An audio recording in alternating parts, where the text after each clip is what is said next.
There is a number that haunts Silicon Valley, and nobody talks about it at demo days. That number is 90%.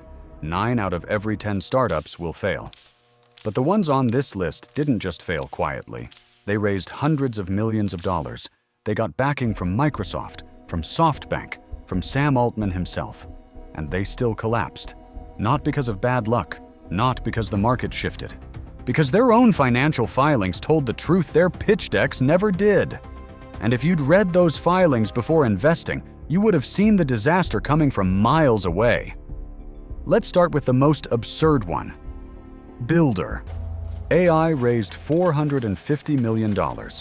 They were valued at $1.5 billion. Microsoft was an investor. SoftBank wrote them a check. Fast Company named them one of the top 3 most innovative AI companies in the world. Their product? An AI assistant called Natasha that could supposedly build any app you wanted with no coding as easily as ordering a pizza. There was just one problem. Natasha wasn't AI. She was 700 human engineers sitting in offices in India, manually building every single app, and being told to time their messages to UK business hours so nobody would notice. When an internal audit finally ripped the lid off, it found that Builder, AI had inflated its 2024 revenue projections by 300%.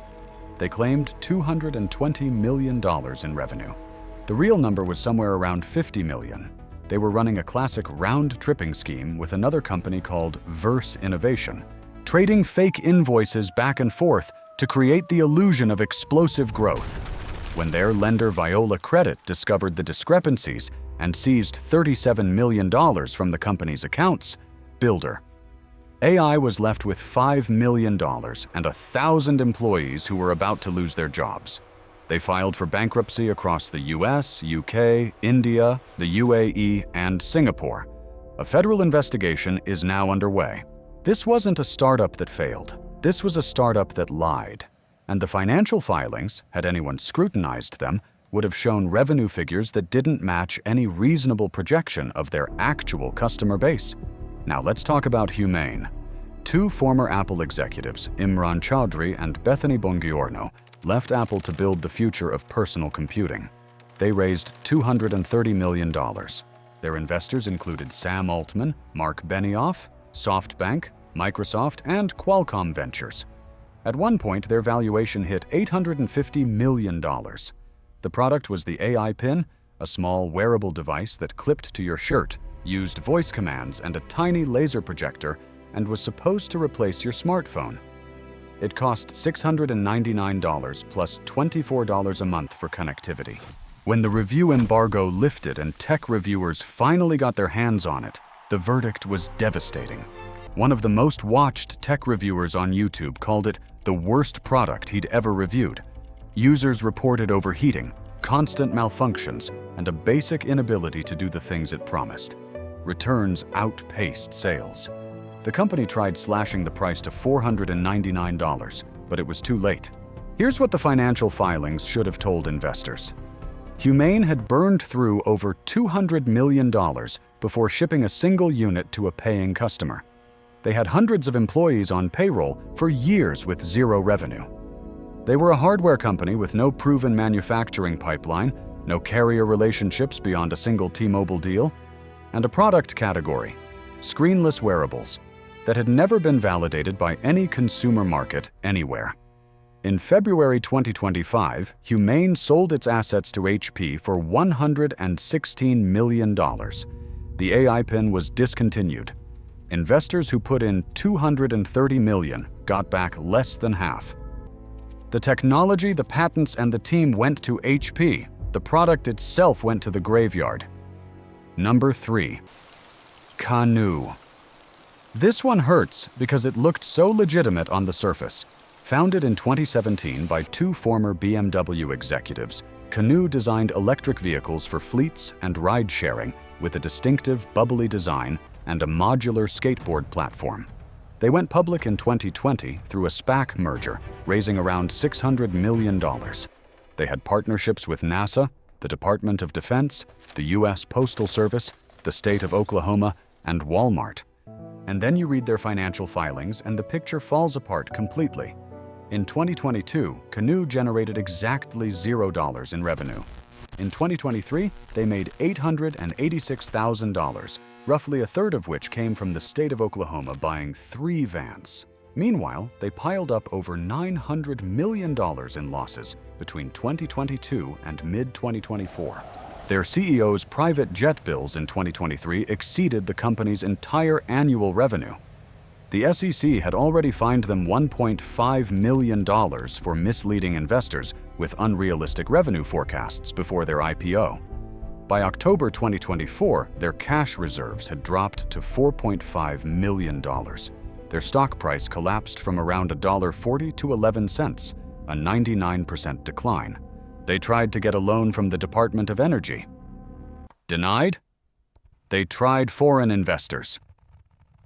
Nobody bit. In January 2025, Canoo filed for Chapter 7 bankruptcy, the kind where you don't reorganize, you just liquidate everything. Their filing revealed less than $50,000 in remaining assets against more than $164 million in liabilities. The factory in Oklahoma that was supposed to create 2,000 jobs never produced a single vehicle. Now, let's go to the skies. Lilium, the German electric air taxi company, was going to change how cities move. Vertical takeoff, electric propulsion, 5-seat jets that could replace helicopter flights and short-haul commutes. They raised over 1.5 billion euros. They had engineers from Airbus, Boeing, and NASA on their team. They had an order pipeline of 780 aircraft. They went public on the NASDAQ. The technology was real, at least in concept, but the financial filings told a story of a company that was burning through cash at an unsustainable rate with no clear path to certification, let alone commercialization. 7 years after their first test flight, they still hadn't flown a full-scale certified prototype. The development timeline kept stretching. The German government refused to guarantee a €50 million loan, essentially signaling that even the state didn't believe the risk was worth taking. In October 2024, Lilium filed for insolvency. A consortium of investors appeared in December, promising €200 million to save the company. By February 2025, the money hadn't arrived. The key investor, a Slovakian businessman, never delivered the promised €150 million. Lilium filed for insolvency a second time. Operations stopped entirely. Over 700 employees lost their jobs. Many went weeks without pay. Someone started a GoFundMe campaign to help former Lilium workers cover basic living expenses. The company that was going to reinvent urban transportation couldn't pay its own staff. Its collapse also dragged down Custom Cells, a German battery company that had been Lilium's largest customer and was left holding tens of millions in unpaid receivables. Finally, Rain AI. This is the quietest disaster on this list, but in some ways the most instructive. Rain AI was building neuromorphic chips, processors designed to mimic the human brain and run AI workloads with dramatically less energy than traditional GPUs. Sam Altman personally invested over $1 million. OpenAI signed a letter of intent to purchase $51 million worth of Rain's chips as soon as they were available. Altman then pitched OpenAI's own investors to back Rain's Series B round, aiming for a $600 million valuation. The chips showed promising test results. The technology was genuinely novel. But Rain AI had a fatal problem that no amount of technical brilliance could fix. They couldn't close a single major commercial deal. According to sources close to the company, the founders were talented engineers but lacked the sales capability to convert technical demonstrations into binding contracts. Without letters of intent from enterprise customers, investor confidence evaporated. The Series B round for $150 million failed entirely. Rain's co-founder acknowledged to stakeholders that the company was rapidly burning through its reserves and needed an emergency $3 million bridge loan just to keep the lights on while they explored a sale. The U.S. government complicated things further when the Biden administration forced Saudi Aramco's venture arm to divest its Rain AI shares on national security grounds. By mid-2025, Rain AI was in acquisition talks with OpenAI, NVIDIA, and Microsoft, not as a success story, but as a fire sale. The takeaway from Rain AI is perhaps the most important one on this list. A brilliant product with no commercial traction is not a business. It's a science project. So what's the pattern across all 5 of these companies? It's the same pattern every time. The hype machine runs faster than the balance sheet. Investors chase the narrative instead of reading the numbers. And the numbers are always there, buried in SEC filings, in quarterly reports, in going concern warnings that nobody bothers to read because the pitch deck looks so good. Builder. AI's revenue was fiction. Humane burned hundreds of millions before shipping anything. Canoe's CEO spent more on private jets than the company earned in an entire year. Lilium couldn't get its own government to back a loan. Rain AI couldn't close a single sale.